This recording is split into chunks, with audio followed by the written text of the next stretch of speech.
Well, hello, everyone. Hello, hello, hello. How exciting to be here with you. Oh my gosh, welcome. We are alive, and today is National Hermit Day.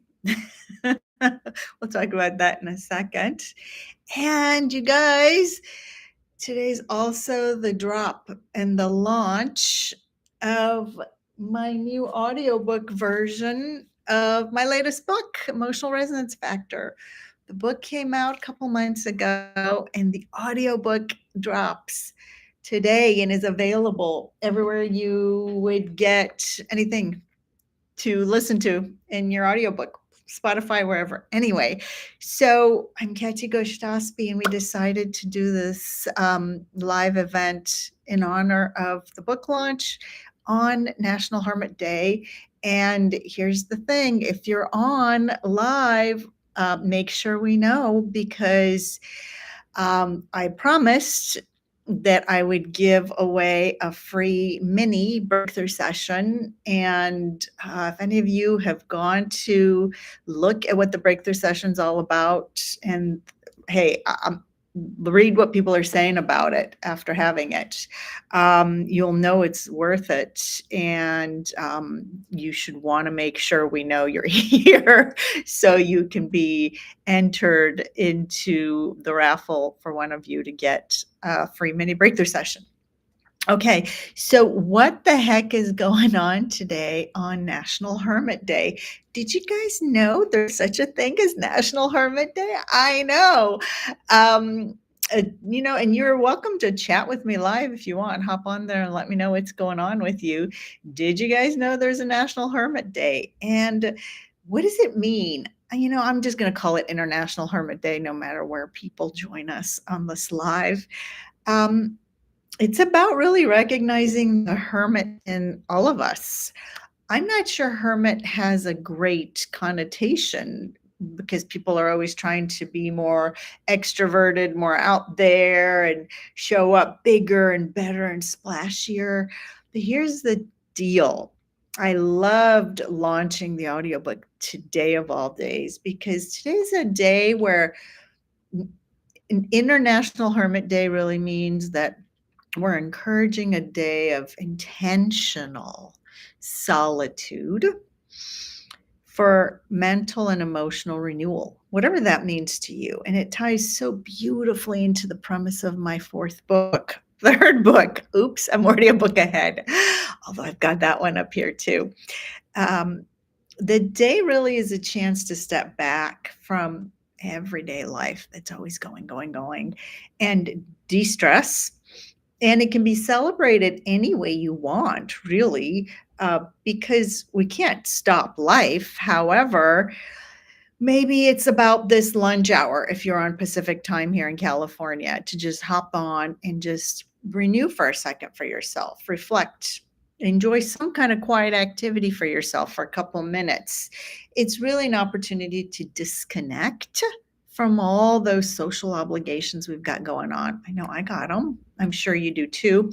And the modern conveniences, as they call it, to just reconnect with your soul, which really is what my book is about, right? So stepping out of that constant motion and into something that I said in the emails is quite rarer. Rarer, excuse me. How do you say that word? Rarer. Which is quiet clarity. You can't get clear until you get quiet. And we're not used to being quiet. And modern society does not promote getting quiet. We all have that isolating instinct. We do as humans, even as extroverts. So I'm a deep extrovert as opposed to a deep introvert, which that would be my husband. But as a deep extrovert, I even need that isolation and being by myself. I don't get recharged from it like introverts do. However, at 53 years old, yes, I'm very proud to be 53. I truly am. I think I'm getting better as I age, just like that fine wine. I need to be alone. It's important. This morning, David Guillaume, if you've never heard of him, look him up.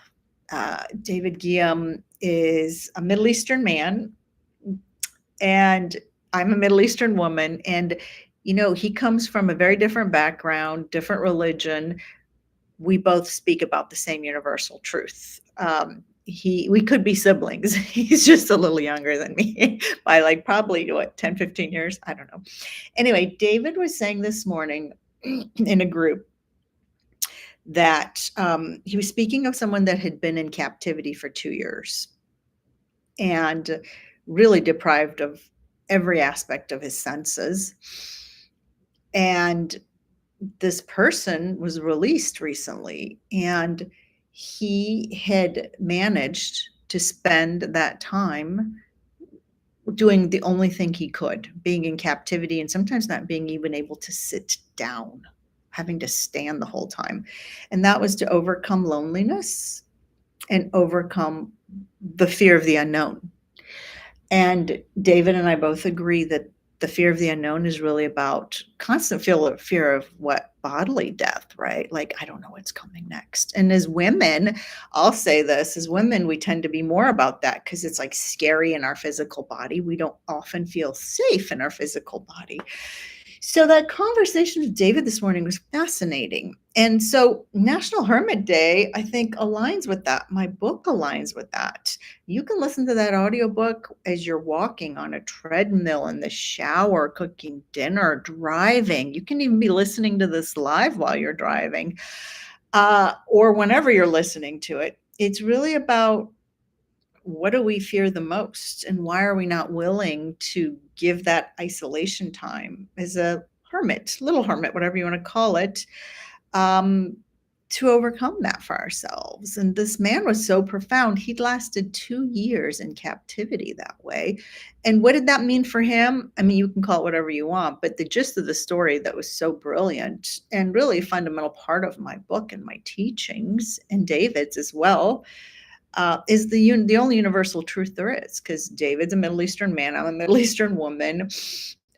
We look alike, but we come from very different backgrounds and religions. But the notion is that that's all within, finding your divine light within, whatever you want to call it, creator, the G word, God, Mother Nature, Mother Earth, Gaia, whatever, that is here. And that's how you get to your power, that you don't need anything out there, including all the modern day amenities. You just need to be okay with this. And that's tough, right?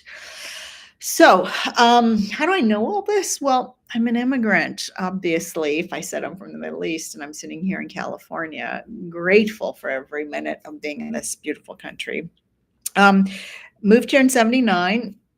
And as I say in the book in depth, because the first couple chapters of that book are about my story.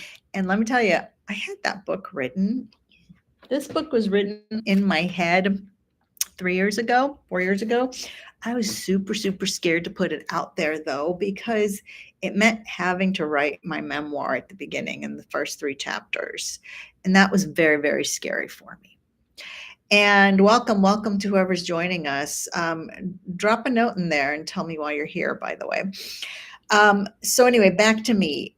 So we left Iran in 1979 because we were not of the religion, and grew up in Indiana. Had a really interesting upbringing. Didn't fit in anywhere in 1979 Indiana, or sometimes the year doesn't really matter. I remember not looking like everyone else. I was this scrawny kid with big eyes and no front teeth. Don't ask. That's a whole other dental related story. Scrawny arms and distended stomach. And I just didn't fit in because I didn't look like anybody else. We didn't eat the same foods, like I always say. 1979 Indiana had never heard of Yoplait or Dannon or any kind of yogurt. They called it curdled milk anytime we ate yogurt, and we'd been eating yogurt thousands of years. And I also didn't speak any English, you guys. When my mom and my sister put me into first grade because we'd realized we weren't going back, I was horrified. Scared, fear would be an underestimation, talking about emotions. I really wanted to hide under that rock that first day because I didn't speak any English. And here we are all these years later.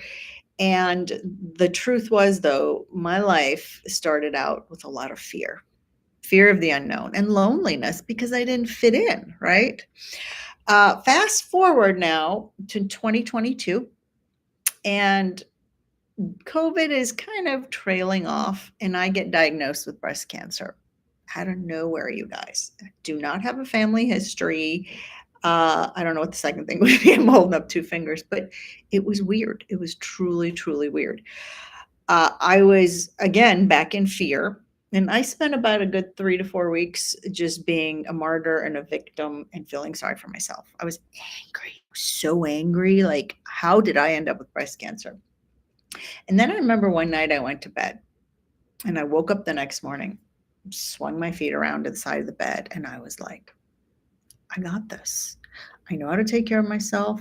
I know how to advocate for myself as a lawyer or whatnot, and I know how to maneuver the medical system to be safe. And so that left me very empowered and like, I totally got this. I got this. Now, in between all of that, I had a great legal career. I was a securities lawyer. Talk about it in depth in the book. I remember when I decided to be a securities lawyer, investment management lawyer, fund lawyer, whatever you want to call it. I was in my securities law course, my first one, and I was like, that's what I'm going to do. So I always had this deep intuition, and I've just started trusting it more and more, which is part of this whole process. Anyway, had a great legal career in Washington, D.C. mostly. And it was a day I had gone in-house to a company in California. And that really, for those of you who are not lawyers, that really means you've made it. You've come full circle. You're an in-house lawyer in a company. And I had spent 15 hours drafting parts of a mutual fund prospectus, those prospectuses you get in the mail. And I went home in the dark at 9 o'clock at night to my own prospectus that happened to be in the mailbox. I whipped it out, and you guys, I threw it away reflexively because no one reads that stuff. Now, that was a startling moment for me. And it left me really in a state of, oh my gosh, what am I doing with my life? So I was curious and I was intrigued. Okay. So I tell you that why? I want you to reflect on your own story. We talk about it in depth in the book as part of the process. And you've heard it by now before. 12 years ago, I was talking about personal connection story. And now, people have labeled it origin story, this, that, whatever. There's only one truth. Like I said, David Guillaume, Middle Eastern man, me, Middle Eastern woman, don't look alike. We share Middle East in common, but the truth is the truth.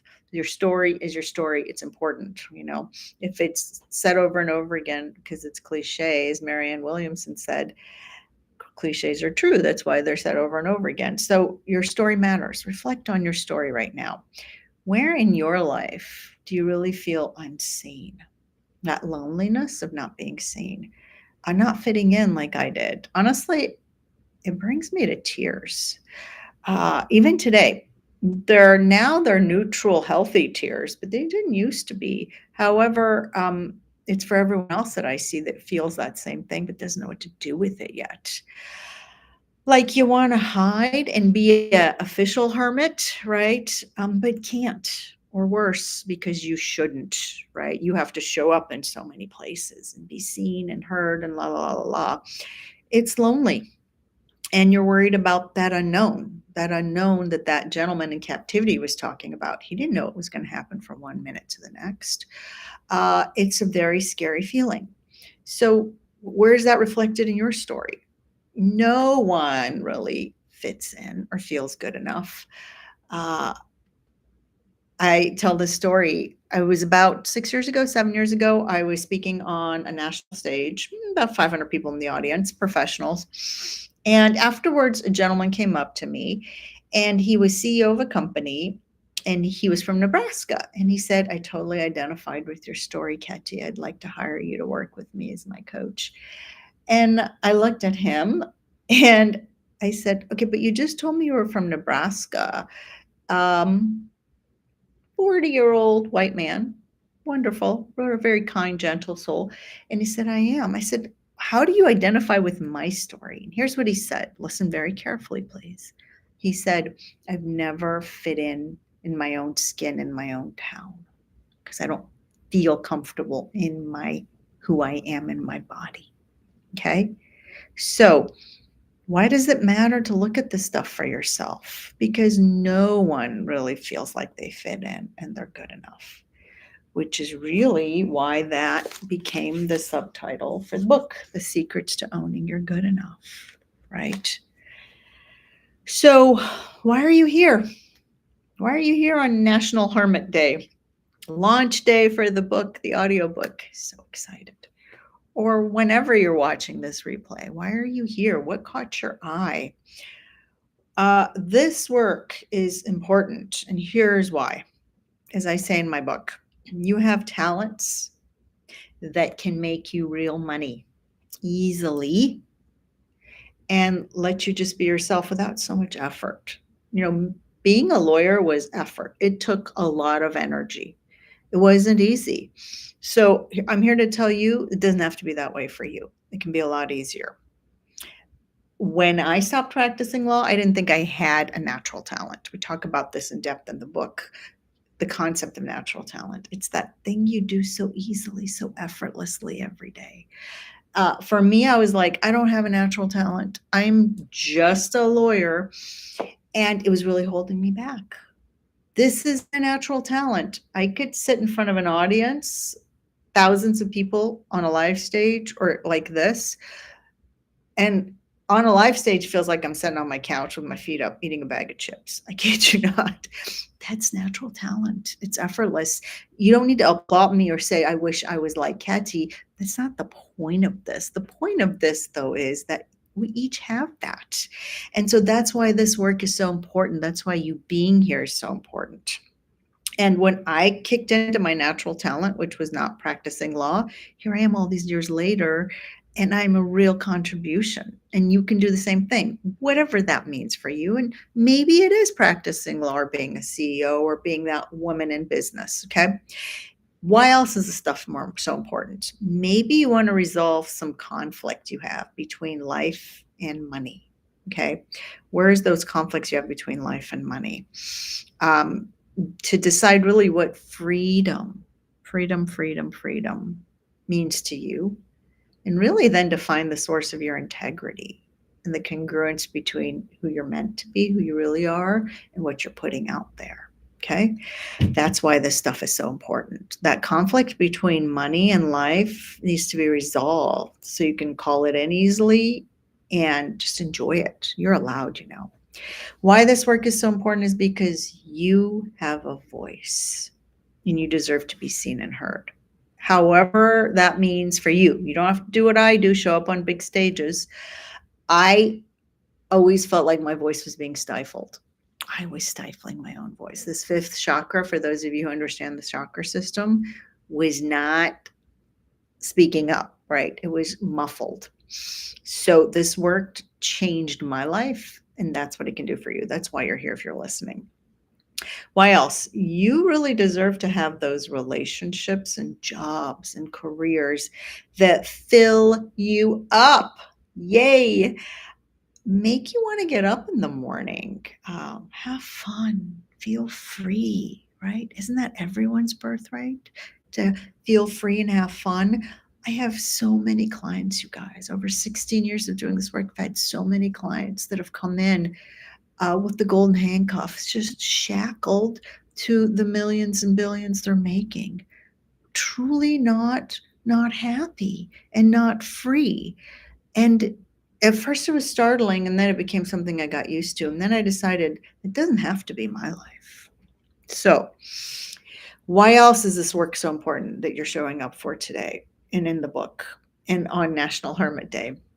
If you're a leader of any kind, and that could mean you're leading a major company, like a lot of my clients are. It could mean you're a teacher and leading students, which I have a dear friend who is a teacher. It could mean you're a mom or a housewife or a house husband or a father who is leading a family unit. Okay. So leader can mean anything, but why it's important for you to be here is if you are a leader, you define it as you want. You deserve to have a team of followers that adores you, that wants to make your life easier. Okay, that's allowed at work and at home, wherever you're leading, and follows you super easily, right? Shows up, wants to learn what's coming through you. We're all channels for information for others, right?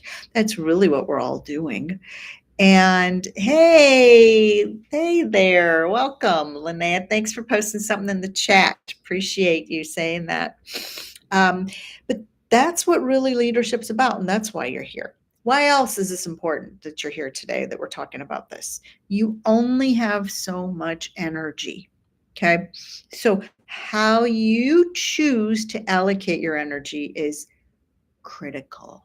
Okay. Chaos is only tolerable for so long, you guys. It really, truly is. That world we live in full of chaos, I am always managing my energy. I have a coach now, and we're working, he's new for me anyway, and we're working on it again, managing my energy. And we'll work on that here in a minute together because it's so important. Why else is this information today so important? Because knowing this information is going to allow you to stop misinterpreting situations. Like you'll be able to read the room better, react appropriately, and make good decisions, solving problems easier, and creating a positive work environment. We give all clients around here an EQI assessment, an emotional intelligence assessment, because that's my expertise, obviously from the book title, Emotional Resonance Factor. And we find that one of the areas we test in, the EQI tests in, is problem solving to make good decisions, because people's emotions at work get in the way, or at home, or anywhere. So when you get this information down, you'll be able to do that better. Okay, why else is this stuff so important? Maybe you deal with mood swings or what feels like impulsive behavior. And listen, impulse control is another area we test for in the EQI assessment. Impulse control is not about discipline. It's about being emotionally sovereign. Emotionally sovereign. I love that word, sovereign. Feel into that. Like, sovereignty is so important, right? Freedom and sovereignty. So managing those mood swings and impulse control is very, very important. And that's why it's important for you to be here and what we're going to talk about today. Handling stress, right, is always a thing in our world. So if this is your thing, and how could it not be, right? Then the big why of being here is this content and what's in the book can help you self-regulate and show up calm, in good communication, collaborative, and managing conflict really well. And perhaps procrastination is your thing. That's another why. How much has procrastinating and putting things off in your life cost you already? And what is it going to cost you to keep waiting? I have a client who is a big procrastinator. He's done amazing things in his life, runs successful law firm with his name on it. However, procrastination is his thing. And what we figured out is underlying procrastination is all the baggage. We talk about baggage in the book. Baggage is all the stuff from your past, the stuff that in breakthrough sessions we release, the negative emotions associated with that keep people stuck in procrastination. Okay. So that's another good reason why you're here. All right. So no more waiting, because there's too much of a cost to wait. So you're not waiting if you're here. Congratulations. So I wrote this latest book that the audiobook launches today. So exciting. To help professional women and all the men that support us, truly. Without you men, it's not possible. Believe in your gifts, their natural talents, even when it feels truly hard, you guys, and address these why items. Okay. Somebody once said to me, "This feels like you're love letter to women lawyers, the book. It kind of is because I'm a woman lawyer, right? And I have a lot of women lawyer clients and in my world. So some have called this my good enough philosophy, which is why the subtitle of the book is The Secrets to Owning Your Good Enough. Uh, what are your gifts? What's fabulous about you? So let's talk about that. The what, okay? Let's just define emotional resonance, okay? Because uh, and where it came from, first of all. So, emotional resonance factor is the term I have coined and copyrighted. 12 years ago, I was just walking my dog and I was like, I wonder what the name of this concept should be that I've been, working through. And I heard emotional. Then, like 5 minutes later, I heard resonance. And then about 5 minutes later, I heard factor, emotional resonance factor. So I ran and copyrighted it. However, I knew it wasn't going to come out until right about now because of where we are in the world and how we really have to rely on what's in here. So, emotional resonance is defined as the following. Emotional is a mental state up here, okay? Mindset starts here, okay? That arises spontaneously, like boom, happens, right? Most people, that's why they have these weird mood swings and they feel like they don't have sovereignty and freedom over their impulses because it's a mental state that happens quickly rather than through conscious effort. And here's the deal, you guys, it's accompanied by physiological changes, which is that feeling that you get, the F word. Now we're into the emotional part, truly, right? So, boom, something happens and you get a feeling like, oh. And then the resonance is to relate in a harmonious way. So, emotional resonance is that mental state that happens, right? And you feel it. And then now, how are you going to relate? And how is that mental state that you feel that it's in your body? How is it going to relate in a harmonious way to life, to wherever you're at, to people around you? And I remember balance in my world is an icky word, very scientific, icky. Balance to me feels like I'm on a tightrope and I got to like walk just so carefully or I might fall off. And I don't know about you, but that stresses me out. Harmony, though, is my favorite word. All my coaching clients know this, all my audiences know this. Harmony is about the ebb and the flow of life. So, resonance is to relate that emotion, right? That feeling, that mental state that arises spontaneously with an ebb and a flow. Own it, label it. So emotional resonance is showing up in the world. And as I say, the back of the book, let's define the science of it. Resonance, I'm just going to read it to you. Resonance is the principle that governs the way energy moves through the world. Okay, it's a frequency. When one frequency vibrates, another naturally responds. So we're energy, we're vibrating, we're resonating, we're feeling the emotion spontaneously that comes on. It's like, oh, I'm mad. Oh, holy cow, I can't control it. I'm mad. I feel it. It's a physiological change. Now, how am I relating? Well, am I vibrating here? Am I vibrating here? Because the principle of science in the quantum field says you're going to get matched frequencies. Okay. You're vibrating here, you're going to get matched frequency. If you're down in the dumps, you're going to get that same matched frequency. So, why this is so important is this influences everything from our physical well-being to our emotional connections and even every experience we attract in our life. So, that is literally what emotional resonance is. And let me keep reading from the book for you. When you elicit, master, and activate your emotional resonance, connecting with anyone is just easier, more natural, and effective. I have about 90% introverted clients, CEOs, people in business, lawyers, you name it, hedge fund managers. They say it's so uncomfortable showing up places. Well, when you're in resonance with yourself, then you're in resonance with the world and it's natural. You just show up and people are attracted to you, right? So you're magnetic and people want to be around that energy. And the best example I have of that, with all humility, is myself. People, where was I the other day? I was at the coffee shop and some woman who worked there started randomly talking to me and she wouldn't stop talking to me. And I could tell it was from the magnetic emotional resonance I had.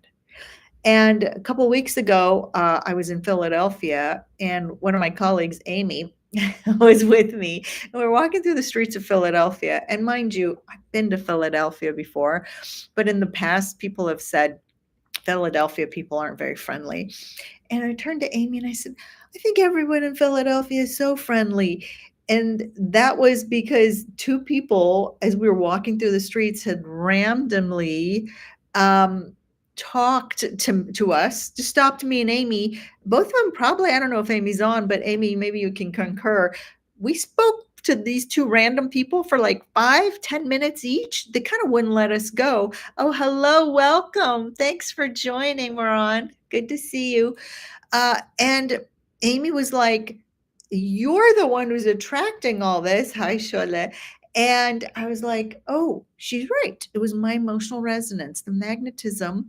So you can be anywhere and have this stuff work for you. Let's see. What else? What else do I say in the book about this concept of emotional resonance? Being clear and in harmony when you feel your emotions. Remember, it's a mental state that arises spontaneously and you feel it in your body.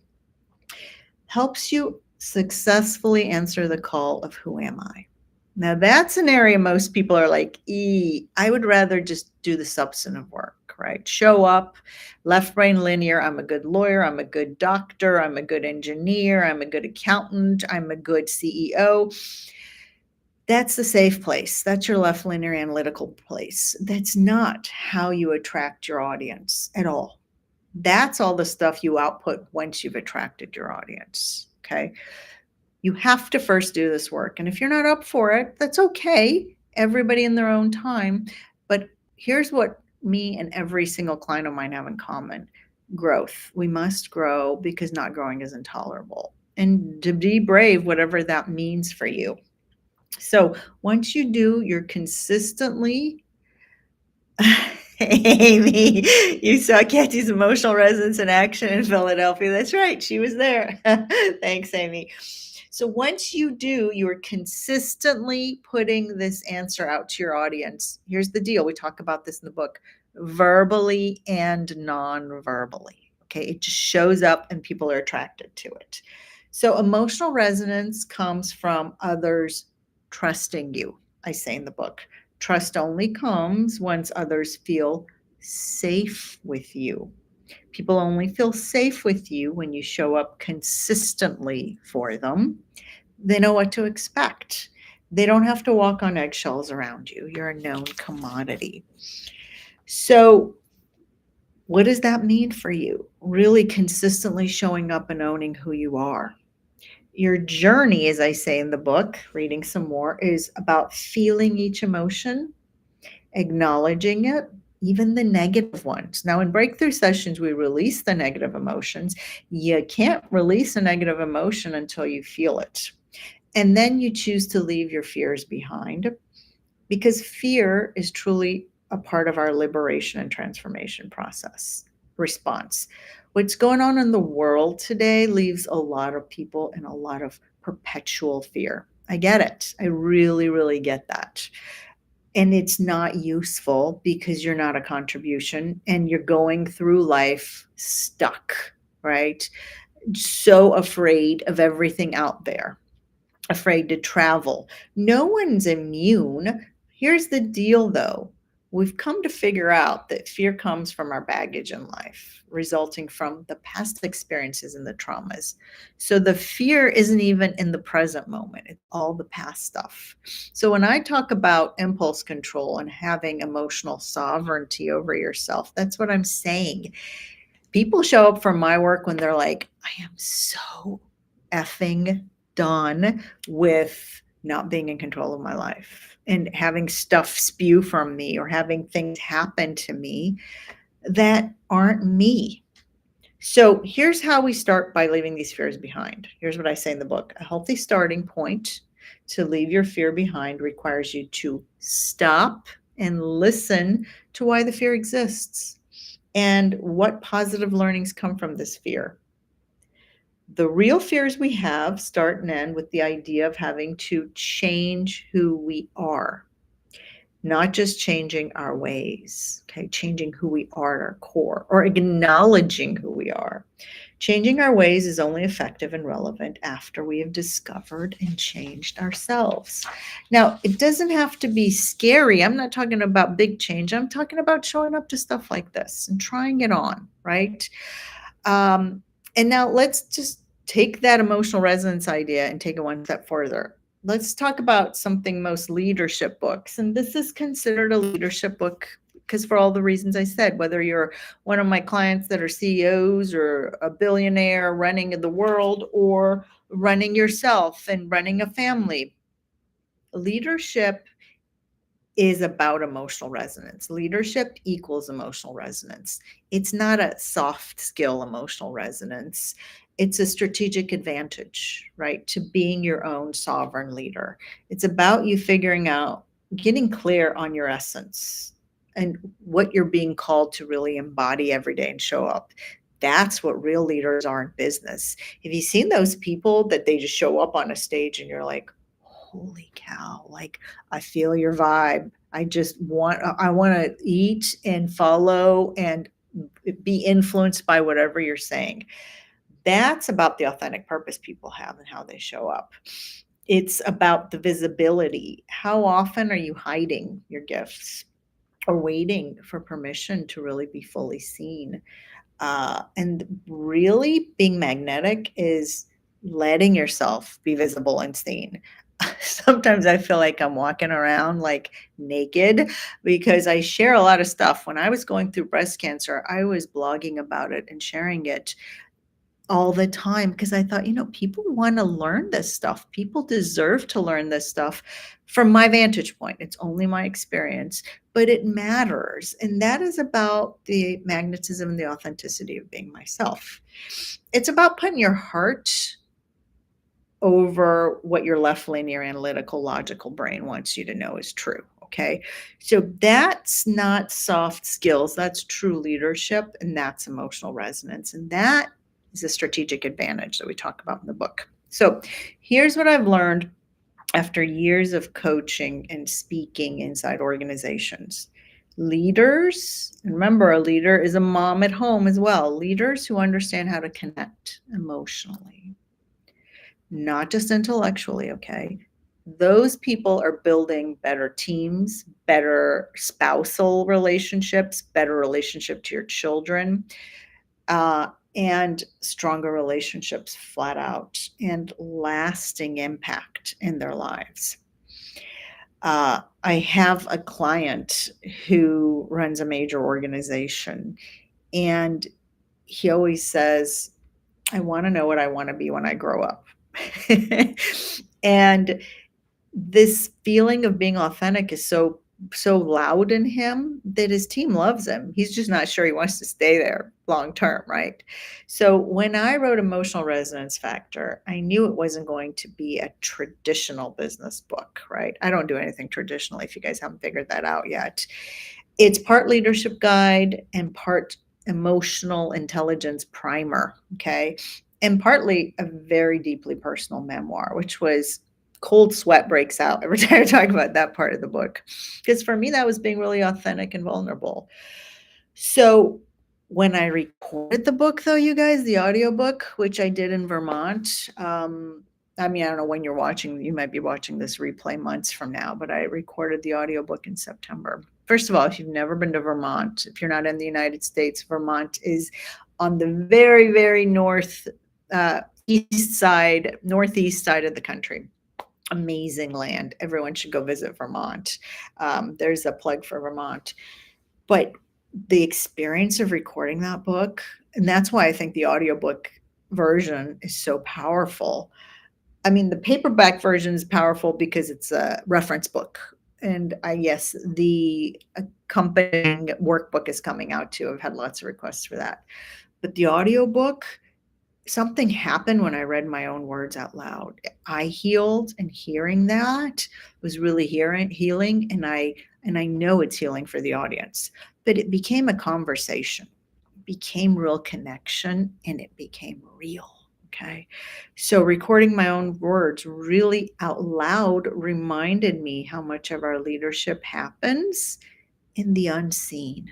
Okay. In our tone, in our energy, in our intentions, and in trusting ourselves, which is really, really magnetic, right? And most of us don't want to show up in life that way.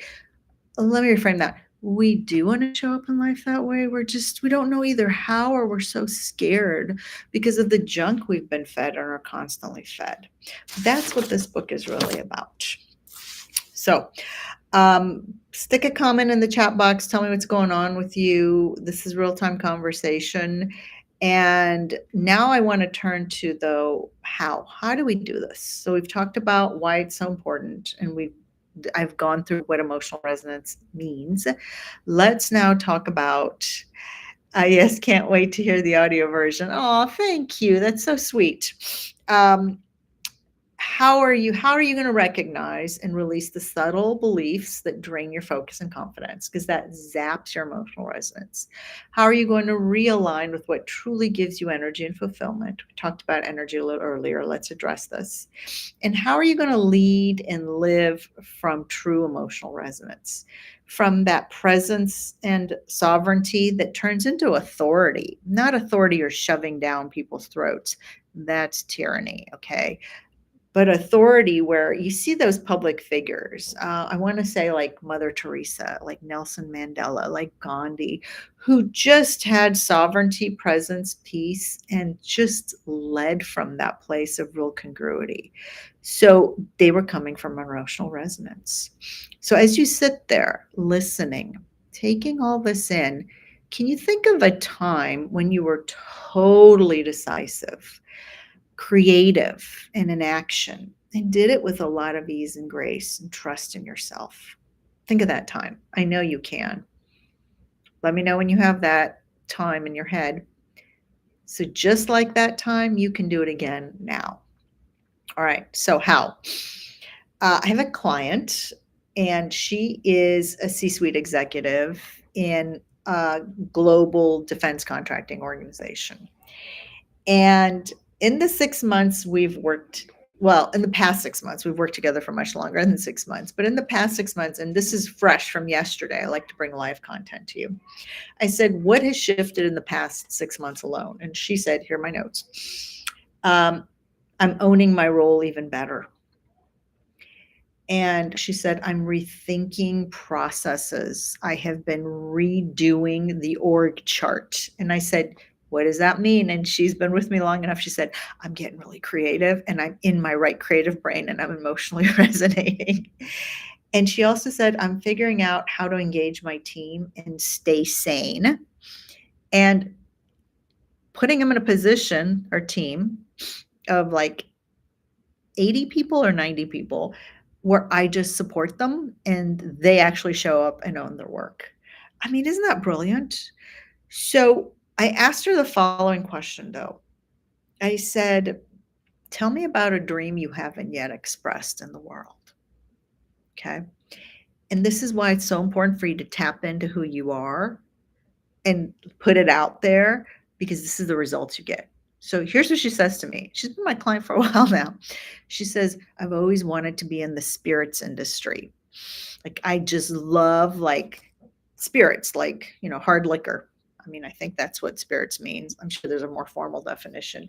And I said, what? And she said, yeah, I've always like, I'm beyond mixology. Like, I love that industry. Here's why that comment was so important, you guys. It just so happens that someone, me over here, her coach, has a mentor who has been in the spirits industry, was CEO of a large global company that you all know, for the past 40, 50 years. In fact, he was knighted by the Queen of England, because he's British, OBE, Order of the Benevolent Empire, they call it, for being in the spirits industry and making such a contribution to the spirits industry. Now, let's go back to why I'm telling you this, not to tell you about my mentor, but if my client hadn't thought that broadly, if I hadn't asked her that question, what is a dream you haven't even expressed yet? She would have never said that. And I would have never been able to connect her to my mentor, which I have happily done. So you need to be thinking in your right creative brain. That's where all your emotional resonance lies. So maybe the one big takeaway you have is, what is that dream that's in your heart that you haven't even expressed to the world? Because if you don't know it, then you can't articulate it at some level. And then people like me who might have access to getting your dream to come true can't show up and support you. Get that? Get that how that feels? It was such synergy, right? So let's talk about beliefs. Okay. The main areas to think about as I tap into in the book, and whether you're listening to it or reading it, is in shifting our beliefs to get you results, is desires. Okay, that's the first area. In one of my book readings, somebody raised their hand and very smartly asked the following question. She said, "What's the difference between a desire and a goal?" Really good question, right? Well, a desire precedes a goal. Goal is just aligning your behavior so you can get there, right? A desire is something that wells up inside of you that you cannot control, that you shouldn't have to control, that you just want. Like your taste buds are activated, your olfactory senses are activated, like you just really feel it in your soul. And a goal just drives you to get that, right? So if, let's just take it very simplistically, if I desire an ice cream cone, I love sweets. Okay, so let's just go with food. I have to first desire that ice cream cone in order to then shift my focus and say, okay, my goal is now to get that ice cream cone. If I don't have a desire to launch from, I can't manifest anything, right? So here's what happens though. People set goals from their baggage in business all the time. January 1st, and every business and everyone personally is setting some kind of a goal: weight loss, to get a new job, to be promoted, to get paid more, to be a better CEO. And they're setting those goals through baggage. So to get the goals to actually stick, you have to clear your baggage. The best way I know is to clear the negative emotions through breakthrough sessions. Then from there, you can actually feel the desire. Like, what do I really want? Oh my God, I want that ice cream cone so bad, right? And then you can pivot. Okay, when can I fit this ice cream cone in today? Now, do I drop everything and just go get it? Or do I do something else? So what do you really truly want? What's your desire? And I know most women come to me and go, I'm kind of numb. I don't feel anything. I know. I've been there. That's why I wrote the book. I have been numb too. I am still working on getting unnumb. You think this is a one and done? It's not. If that makes you angry or sad, please don't give up, okay? This is a process we're working through, not a quick fix. Those quick fixes don't last. I want you to get lasting change out of this. The other main areas to think about in terms of belief, because I could talk for 4 hours and I only want to keep this to an hour live, is being neutral. Where are you really like on this tumultuous journey up and down, like have absolutely no sovereignty over the feelings, or what do we call it earlier? I've lost my words now. Impulse control. Okay, so start practicing. Look in your life where you're not neutral, and in the book I give you a good exercise for that, so I don't have time to deeply go into that now. Are you working on overcoming your fears, whatever those are about? And that just requires you to sit in it. Sit in that fear and let it talk to you. I talk about that in depth in the book too. Support. Do you have some kind of support network, or are you too, I can do this all by myself? I used to be one of those people. As a good immigrant, you take on everything and you can do it all by yourself because, well, we're supposed to, right? That's not accurate. The universe wants to support you, but if you're not allowing in that support, you're blocking a lot of great things in your life, a lot of miracles, a lot of things to manifest. Seek that support, be that support. out. There's a lot more details in the book. And then also to shift your beliefs so you can recognize those subtle beliefs that are draining your focus and your confidence. Are you curious? Curiosity is critical. If you're listening to this live or a recording, then I put you up there in the curious category because you're showing up. Most people just don't show up. They're overstimulated, over caffeinated, over texted, over tweeted by so much going on in the world. And they're not showing up because they can't focus. But going deep inside and figuring out what makes you really curious is going to really help you. And then the last area of your belief system is about really redefining this concept of spirituality for yourself. I talk in depth in the book because it really is a huge part of your emotional resonance factor. Spirituality isn't woo woo, soft stuff, whatever gunky definition society's put on it to keep you distracted from it. Spirituality is about, can you see the bigger picture in the world? Can you see that there's a world out there that's way bigger than just me and just you? Right? And can you identify with it at some level? And can you then bring that into a belief system that supports you? So anytime people want to argue with me on this, I say, I'm not here to judge your level of commitment to your beliefs or your spirituality or tell you what you should do. My only question is, do you have peace? Do you sleep well at night? Do you feel good about the decisions you make? Do you love your life and your job?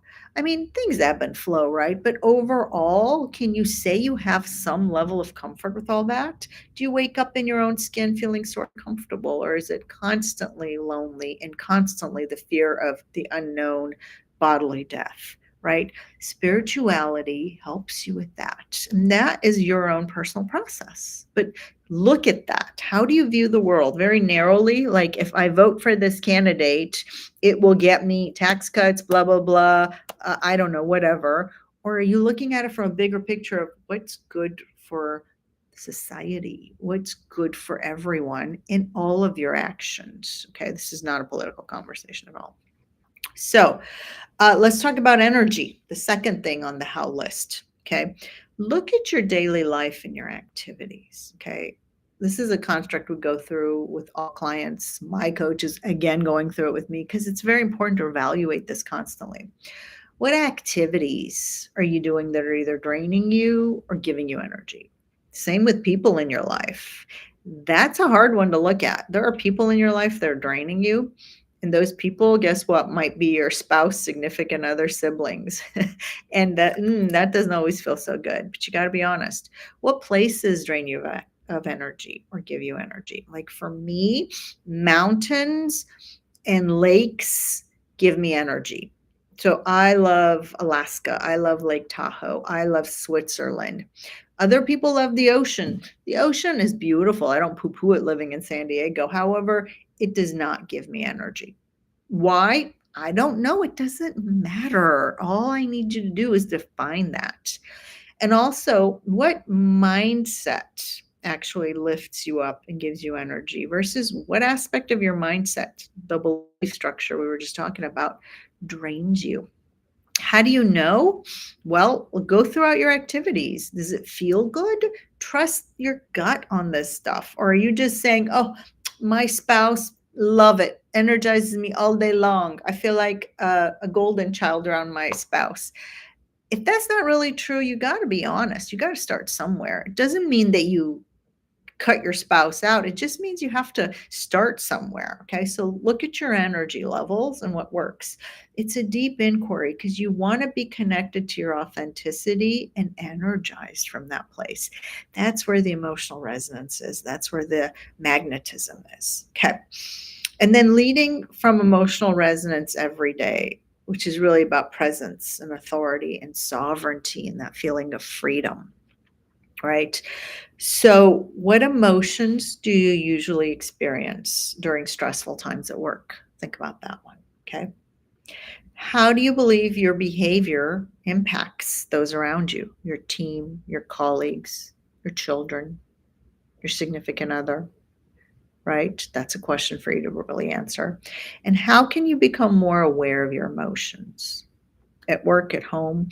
Or are you like that ostrich that sticks his head in the sand? Like, this is all BS, Kathy. I'm not listening to this. This isn't, I need metrics. I need to make 20 cold calls a day. People tell me that stuff all the time. That stuff only works once you nail down the rest of the stuff. So this book is foundational. That's why I wrote it. You can do that other stuff all day long, but if it's coming through baggage, if it's coming through fear, it's not going to work. I mean, even the village idiot catches a fish every once in a while, right? A broken clock is right twice, right? A day. You see people succeeding at that. It's just not an effective long-term strategy to make it easy on yourself. Okay. So, um, a client was saying the other day, I was asking her these questions. Again, another executive, and she said, I feel frustration, and that's anger, by the way, and exhaustion. And I asked her, what does exhaustion look like? What is it? What's the real feeling? And she said, sadness. Right. So when you think of these answers, really extrapolate, just sit and be uncomfortable and really think about that. And can you stop and process it all? That's the real question. And so she's become really good in her leadership role at processing it by feeling it and owning it and labeling it. Okay. So self regulation is really about managing and controlling your emotional reactions. Otherwise, you're just going to show up as impulsive, moody, and really blaming others, really judgy. Oh my gosh, I had to work for so long on getting rid of judgment. Mind you, I'm still am trying to get rid of judgment. It's a constant process. But where do you have those judgments, right? And where are you not resonating because you're not self regulating and stopping and processing it all? Stressful situations at work tend to haunt you when you're doing that, right?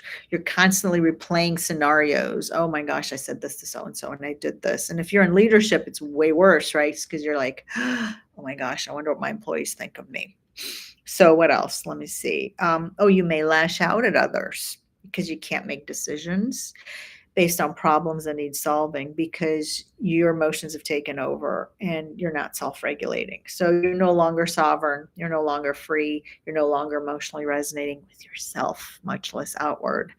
And those are the people we all know that we're like, I'm just going to avoid that person. Can't handle that person, right?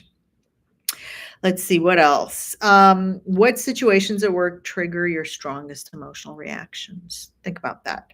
And how do you respond? And why are you responding that way? Is it based on a value or a belief that you have? Mindset, right? Are you up for developing a strategy then to stay calm and really centered? That's really important. Not a soft skill, look out there. Go out there and look at true leaders that you just love who are doing it well, or maybe you're jealous of them. Switch that to envy, first of all. Don't be jealous. I'm always working on that. Envy, envy, envy, not jealousy. Big distinction. No time to get into that. And then how about your empathy? How are you relating to others' emotions? I know so many people that say, he's such an idiot, right? Well, is he or she, that person, an idiot, or are they dealing with something emotionally that we should probably um, be kinder about, have more compassion around?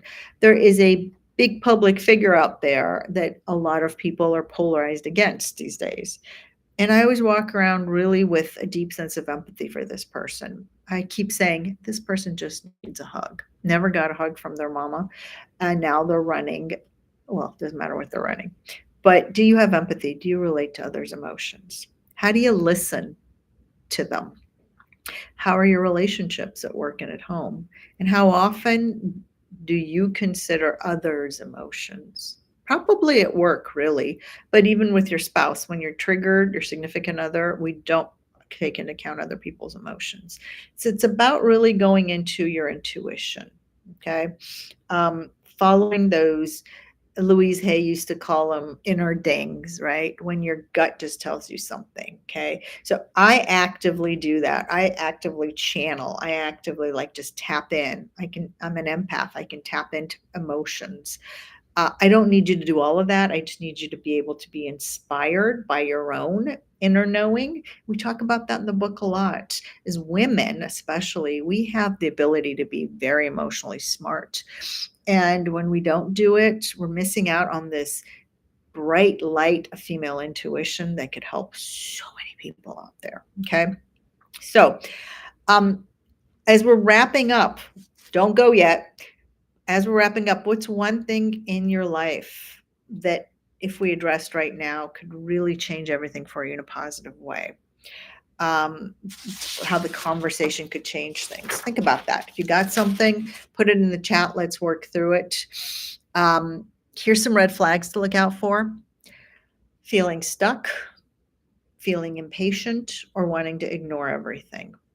Investing in yourself is the best gift you can give the world. Most of all, don't. We might invest in a cup of coffee, a $5 cup of coffee, or a eating, and really emotionally eating, but investing in yourself. And I say that as a coach. Well, I believe in that. However, truly investing in yourself at any level is the best gift you can give yourself. So watch out for those red flags. Right now, do you feel stuck? Are you like, oh my God, I gotta go? What is this woman babbling about? Or are you just willing to ignore all of that? Right? Those are the red flags I want you to look out for. Okay. So I have so much more to cover, but I want to keep this to an hour. So I'll hop back on at some point. I promise. I'm going to turn this into a regular thing because I've had such great feedback. What's your biggest takeaway? And what's one action you're going to take as a result of this? Right? What's that one thing? Put it in the chat. Own it, bring it to the world. And look, I'm my client's accountability partner, but I always tell my clients, if you need an accountability partner, you're not really committed. You should want accountability partner, but think of all those things in the world that you've really like gotten, that you manifested.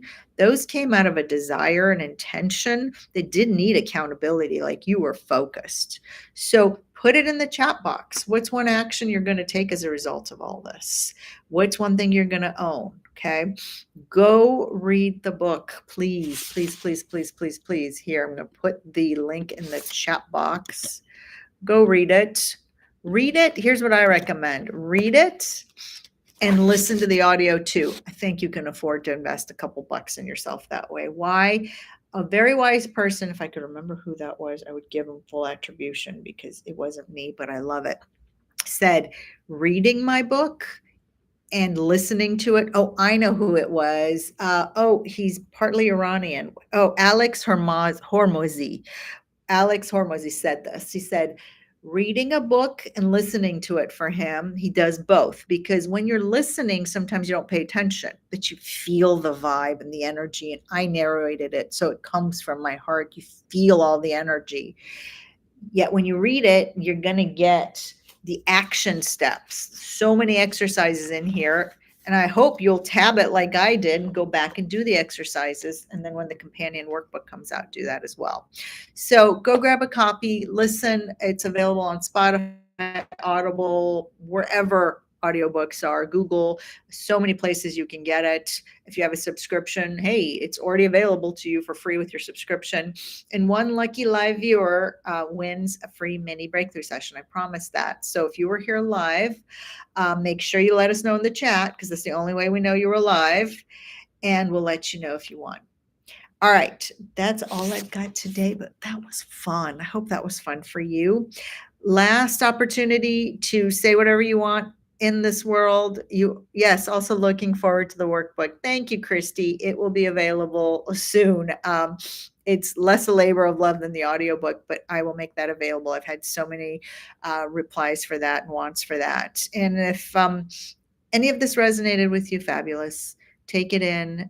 You don't have to do anything. You can just move slowly, little bit at a time. Take it to the world, make the world a better place with it. That's my goal. If you want to get in touch with me otherwise, you know how to reach me, Ketty@puresconsulting.com. And until next time, Ketty G out. Thanks for joining me. Bye.